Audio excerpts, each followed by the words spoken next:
কি ভাই হইছে জিনিসটি দেন। ওই ছোট ওই পাশের মালটা বাইর করে দে আপারে।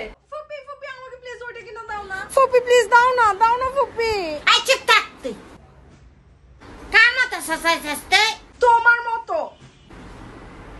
শামস কথাবার্তা বুঝা কবি। তুমি আমার জীবনেও কিছু কিনা দাও নাই ফুপি।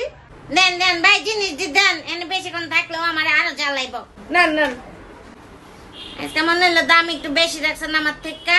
হাপ্পা কি যে কন্যা, আপনার কাছ থেকে আমি কোনোদিন বেশি রাখছি? এত বছর ধরে দোকানদারি করতেছি, আপনি এলাকার লোক দেখে আপনার কাছ থেকে আমি 1 টাকাও ভ্যাট রাখি না। এর লেগে তো আমি এক দোকানে সবসময় আসি, বুঝছাস? জীবনে আমার থেকে ব্যাট রাখবো না, সবসময় কমে কমে আমার জিনিস দিব।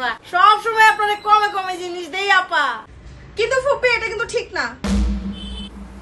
একজন সচেতন নাগরিক হিসেবে তোমার ভ্যাট দিয়ে জিনিসপত্র কেনা উচিত ফুপি।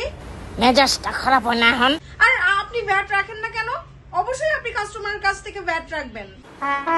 আমি যে কেন ওকে সবসময় আমার সাথে নিয়ে আসি।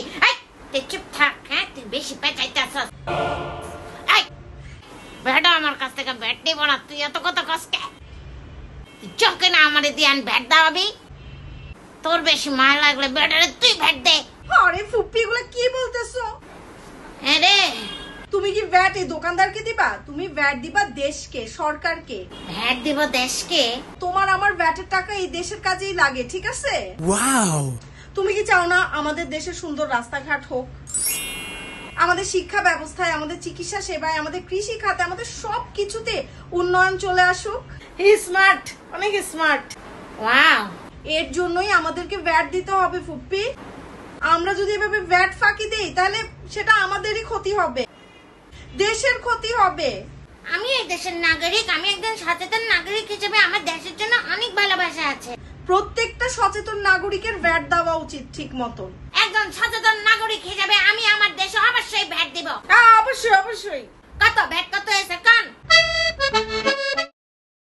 এক ভালো হয়েছে, ভ্যাট দিতে পারে না আমারও শান্তি লাগতেছে, মনে হইতেছে আমি দেশের জন্য কিছু একটা করছি। না না পা, ভালো থাকেন, আবার আসছেন। ওকে ভাই, আসি। ফুপি দাঁড়াও। আবার কি হইল রে? তুমি তো চালান নাও নাই। আজকে কি খালি এডি করবি, বাসায় যাবি না? আপনি তো ফুপিকে চালান দেন নাই, আমরা তো ভ্যাট ঠিকই দিলাম। চালান আর লাগবো না চালান ভাই, আমি যাইতাছি। আরে আপা এই চালান টালান লাগে না, আপা যাইতে পারেন আপনারা, সমস্যা নাই। ফুপি তুমি আগে ঠান্ডা মাথায় আমার কথা শোনো। তুমি যে চালান নিবা না, তুমি জানো এই চালান না নিলে কি হয়?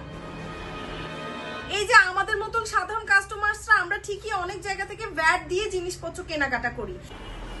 এই যেমন তুমি এখন ভ্যাট দিলা কিন্তু তুমি চালান নিলা না, এর কারণে কি হবে জানো? তোমার ভ্যাটের টাকাটা দেশ আর পাবে না। আরে কিছু অসাধু ব্যবসায়ী আর দোকানদাররা এই ভ্যাটের টাকাটা নিজেদের পকেটে ঢুকাবে, ভ্যাট ফাঁকি দিবে।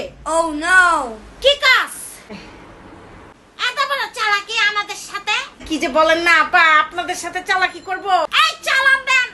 ছোট ওই চালান কাট, আপারে চালান দে। ফুপি সব সময় ভ্যাট দিয়ে জিনিসপত্র কিনবা আর কেনাকাটার পরে অবশ্যই দোকানদারের কাছ থেকে চালান নিবা। ভ্যাট দিব জনে জনে, অংশ নিব উন্নয়নে।